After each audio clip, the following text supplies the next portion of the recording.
Merci, Monsieur le Président. Je vais tout d'abord vous présenter la délégation avec laquelle je suis venue. Donc, je suis moi-même Madame Esplès, présidente de l'OTRE. Je suis à la tête d'une entreprise de transport dans les Pyrénées-Atlantiques. Donc, je suis élue. Je suis accompagnée des deux secrétaires généraux de notre organisation, donc Monsieur Matelier-Guinlet et Monsieur Rivera. Et j'ai souhaité aussi que notre délégation soit composée d'une entreprise bretonne qui sont les transports Guinel, qui ont participé à la marche à blanc de la taxe, de l'écotaxe avec Ecomove et qui seront là pour témoigner. Donc, Madame témoignera de la partie technique de cette mise en place et Monsieur Guinel pourra avoir faire un témoignage d'un professionnel confronté à ce que devrait être la majoration qui nous est proposée en même temps que l'écotaxe. Donc je vais faire mon propos rapidement et après, bien entendu, nous serons à l'écoute de vos questions.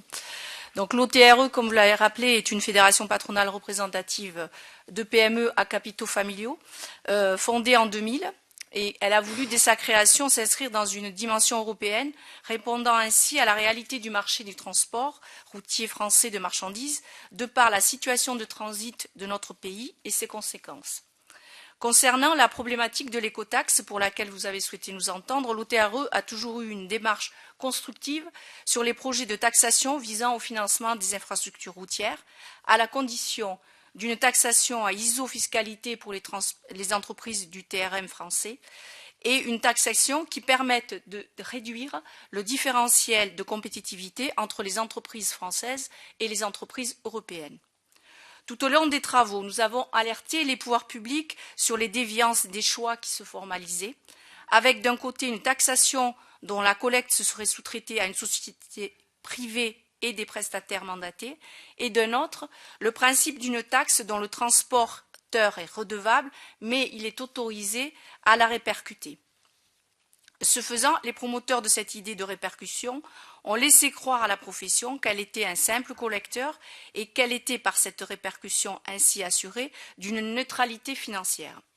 Les travaux de la mission Abraham sur le premier modèle de répercussion et les contours de la majoration actuelle démontrent que cela ne sera pas le cas et qu'on a menti aux transporteurs. Dès lors que l'écotaxe Ecomove ne répondait pas au postulat de départ sur lequel les pouvoirs publics et la profession s'étaient engagés, l'OTRE s'est clairement opposé à ce dispositif. À ce jour, nous faisons trois constats. Un constat technique, un constat juridique et un constat commercial. Le constat technique, il est d'abord sur des dysfonctionnements dans le traitement administratif des dossiers d'enregistrement qui sont excessivement nombreux.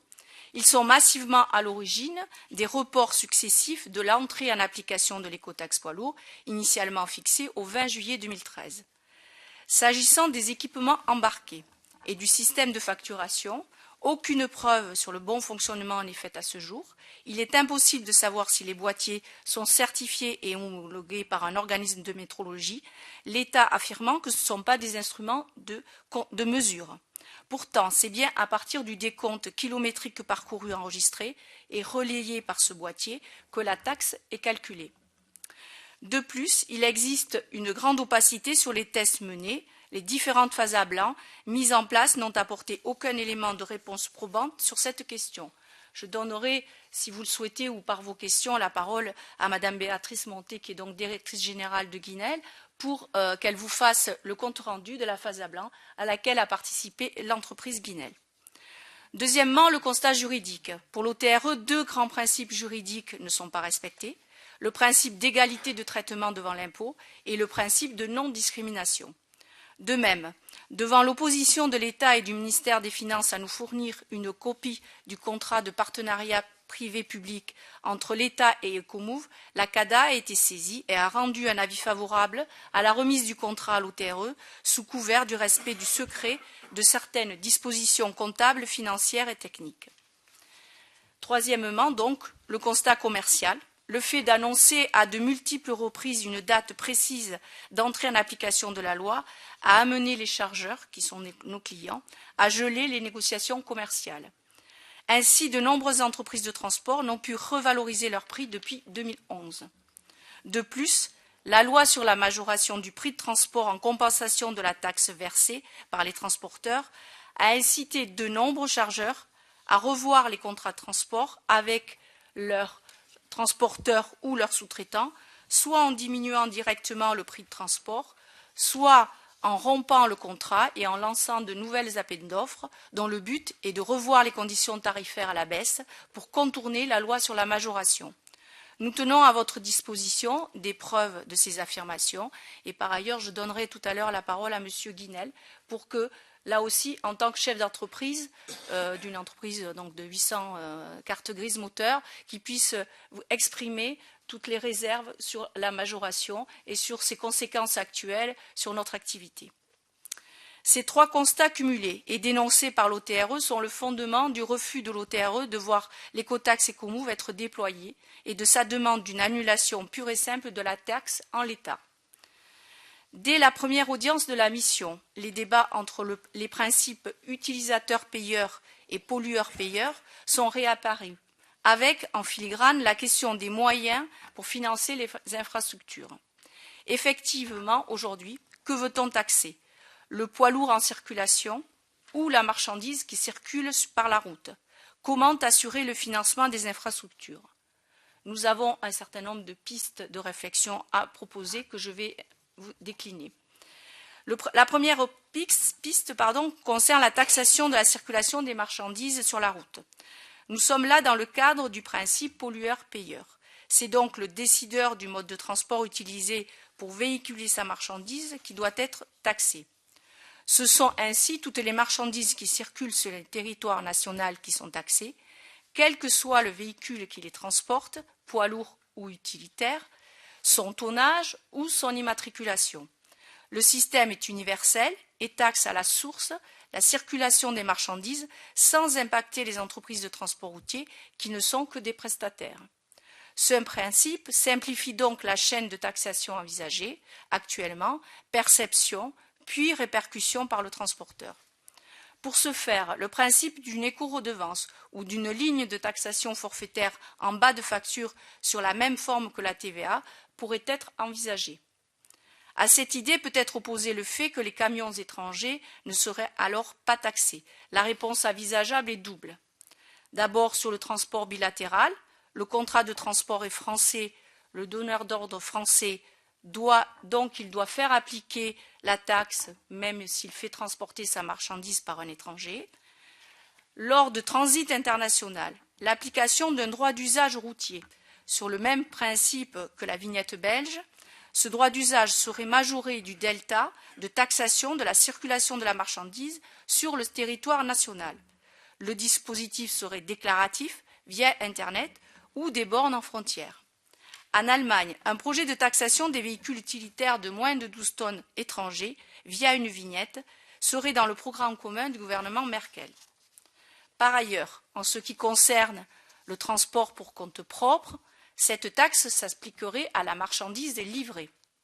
Dans cette optique, il ne faut pas oublier que les entreprises de transport routier pour compte d'autrui ou pour compte propre continueraient de payer la taxe à l'essieu, respectant ainsi les dispositions de la directive Eurovignette relative au financement des infrastructures. La deuxième piste est la taxation de la circulation des poids lourds. Le principe ici est l'utilisateur-payeur, principe posé par la directive Eurovignette 2.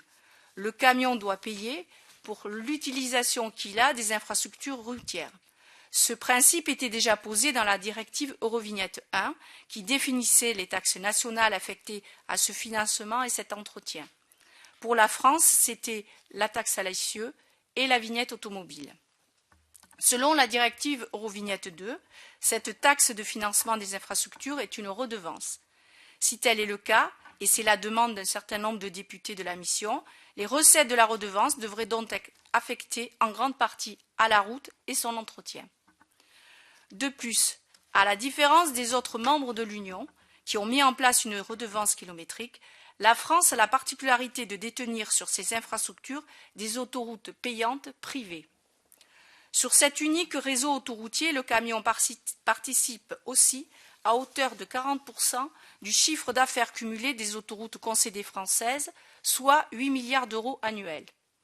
La taxe à l'essieu reste aujourd'hui en vigueur, même si l'État l'a diminuée à son seuil minimal européen. La taxe spéciale sur les véhicules routiers ou taxe à l'essieu peut donc correspondre à la demande exprimée d'une redevance poids lourd. En assujettissant donc les poids lourds étrangers à la taxe à l'essieu, les finances de l'État peuvent récupérer très rapidement le même montant de recettes de taxe à l'essieu. Cette option ne doit pas se traduire par un alourdissement de la fiscalité des entreprises françaises par l'augmentation de la taxe, mais bien par son élargissement aux véhicules étrangers utilisant le réseau non concédé. La troisième piste concerne le financement des infrastructures. Au cours des débats introductifs de la mission parlementaire et l'audition de M. Cuvillier, nombre de parlementaires présents ont pointé le problème du financement des infrastructures et le coût sur ce financement qu'engendrerait le renoncement au dispositif actuel. Comme rappelé précédemment, au-delà du simple financement du réseau routier non concédé, le transport routier participe à hauteur de 40% du chiffre actuel global des autoroutes françaises, alors qu'il ne représente que 25% de la circulation sur ce réseau, ce qui signifie un montant de plus de 3 milliards d'euros et les recettes fiscales y afférentes. Cependant, les premières concessions autoroutières vont prochainement arriver à échéance. Les principales sociétés d'autoroutes ont proposé au gouvernement une rallonge budgétaire contre une extension de ces concessions de 3 ans. Ce montant est au total de 3,3 milliards d'euros. Au vu des sommes en jeu et des bénéfices que rapporte chaque année la circulation autoroutière, l'OTRE propose que l'État récupère ces contrats de concession en permettant uniquement à ces sociétés de gérer techniquement les péages, comme elle a décidé de le faire pour l'écotaxe avec Ecomove. Si ce n'est que dans le cas des autoroutes, on sait que la technologie fonctionne. Cette solution permettrait de retrouver très vite une aisance financière quant au financement des infrastructures. En conclusion donc, l'OTRE vous réaffirme par ma voix sa demande d'annulation de l'écotaxe dans son dispositif actuel concédé à la société Ecomove. L'OTRE refuse le dispositif actuel qui laisse croire que les entreprises de transport routier pourront facilement répercuter la charge de la taxe sur leurs clients. C'est une fausse bonne solution qui, dès aujourd'hui, est totalement contre-productive pour l'activité des PME françaises. L'OTRE soumet donc à la mission 3 pistes de réflexion. Une taxation de la marchandise et sa circulation routière directement sur le donneur d'ordre de transport propriétaire de cette marchandise. Une taxation de la circulation des poids lourds telle qu'envisagée par la directive Eurovignette par l'élargissement de l'assiette de la taxe à l'essieu aux poids lourds étrangers. Et enfin, la nationalisation des autoroutes concédées permettrait d'assurer le financement des infrastructures à travers les recettes de péage. Je vous remercie pour votre écoute et nous nous tenons à votre disposition pour les questions que vous souhaiteriez poser, en vous rappelant que l'entreprise Guinel est là pour revoir avec vous le point concernant la marche à blanc avec Ecomove et le deuxième point qui est la majoration forfaitaire en répercussion de l'écotaxe poids lourd et le point de vue d'un chef d'entreprise concerné.